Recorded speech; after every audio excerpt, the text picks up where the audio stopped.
Life is difficult, writes M. Scott Peck in the beginning line of one of his very well-known books. And life is difficult because relationships are difficult, and who among us does not know that firsthand? I am guessing that every single one of us knows what it is to have broken relationship. Every single one of us knows what it is to be betrayed in some way. Every single one of us knows what it is to have relationships that once felt strong become broken and weak.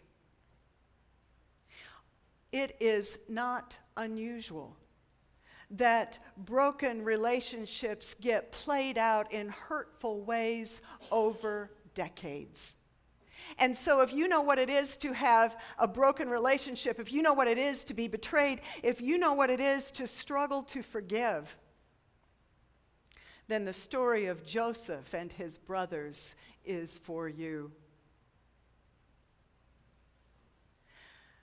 The brothers huddled together in a cavernous room, and they were agitated and filled with a silent fear.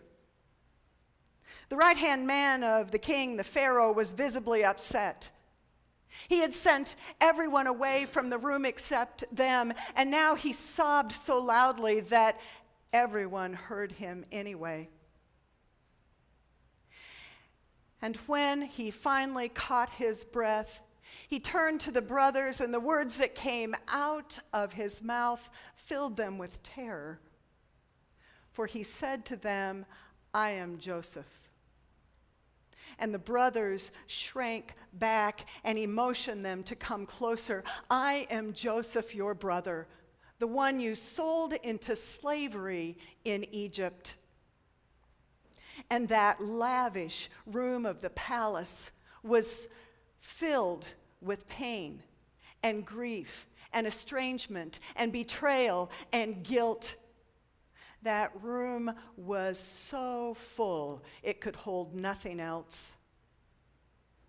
"I am Joseph, the brother you sold into slavery in Egypt." You may know the story. Joseph in the amazing Technicolor Dreamcoat, and Joseph in the amazing Technicolor dream.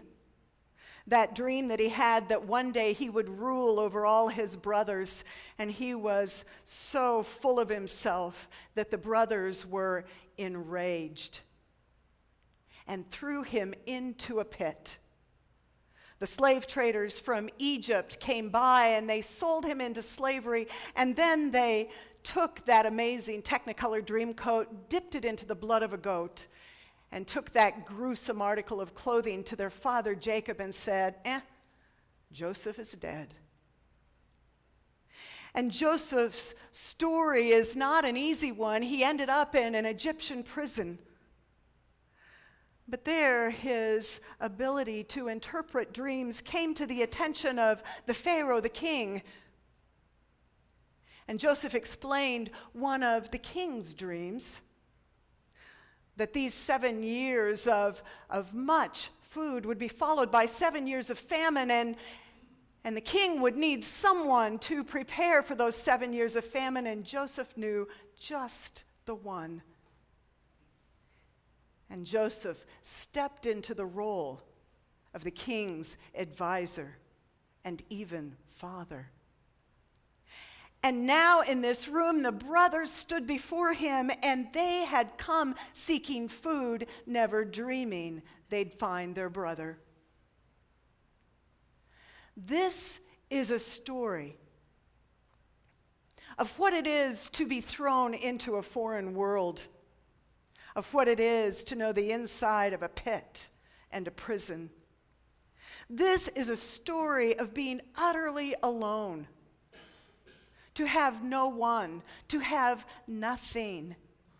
This is a story of alienation and separation. And it may be your story as well.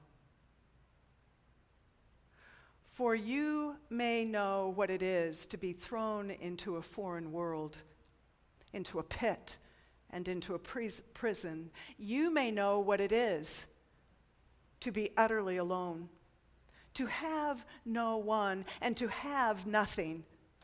You may know what it is to experience alienation and separation. And if you do, you know the questions that this story brings to us.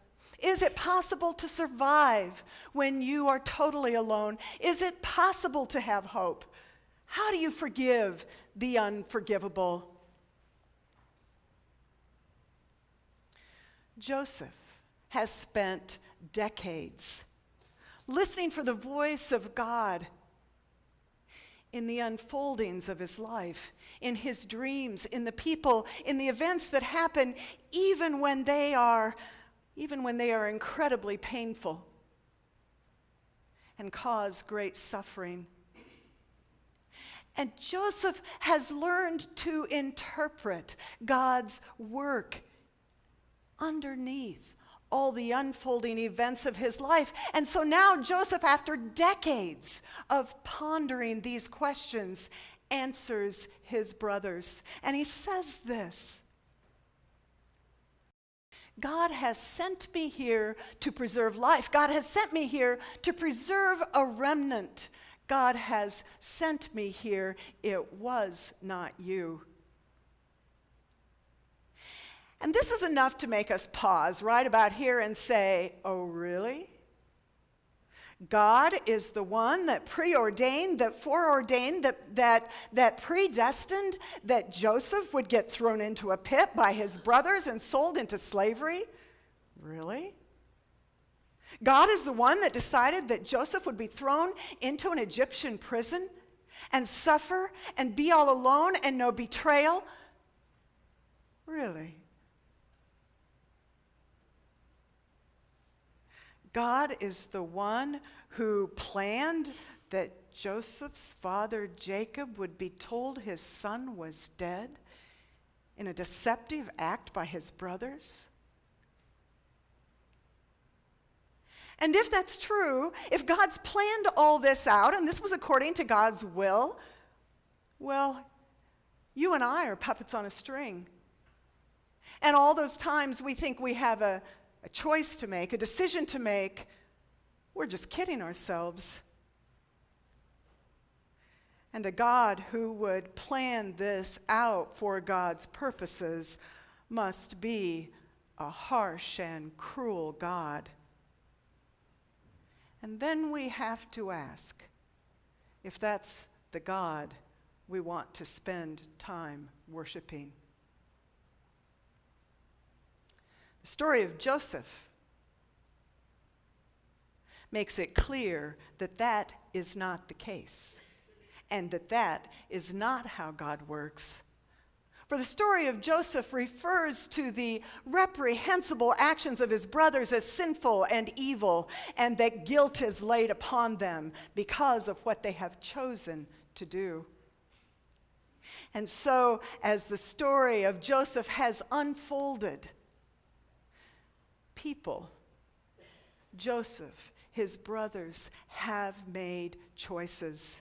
And you and I are reminded that in life as it unfolds, we make choices as well, that we have freedom and free will to make those choices, but that is never the end of the story. For even if we are unaware, God is at work, if not through our choices, then in spite of our choices. God is at work beneath and within the choices that we make, and oftentimes God's work is hidden, as God is hidden in the story of Joseph and his brothers. Working when we are completely unaware of how God is at work in those difficult situations of our lives, working without really our consent, but working to weave life into our pain and hopelessness. Old Testament scholar Walter Brueggemann says this: in the story of Joseph, there are two two tensions that collide. There is the very real human suffering and the very real grief and the very real betrayal and the very real guilt and the very real weeping. And the second reality is this: there is God's very real divine presence and very real healing and very real hope and very real blessing. And Brueggemann goes on to say, you can't tell this story or the story of our lives by elevating one of those above the other, because when you do, you miss out on the truth of the story and the truth of life itself. Our very real human suffering are always met by God's very real presence and power at work in our lives, whether we realize it or not.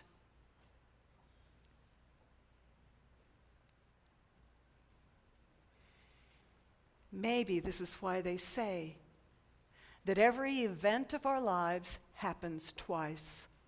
Once in the actual unfolding of the event, and in the second time as we begin to make meaning of the event. And sometimes, like Joseph, it takes us decades to begin to look back and see where God has been at work. And over decades, as Joseph listened to God's voice in the unfolding events of his life, he then witnessed to his gospel truth, the good news to his brothers. I am Joseph. The one you thought was dead is alive. And new possibilities and new gifts became visible. Do not be dismayed, he said to his brothers, those who had betrayed him, and a new relationship was born.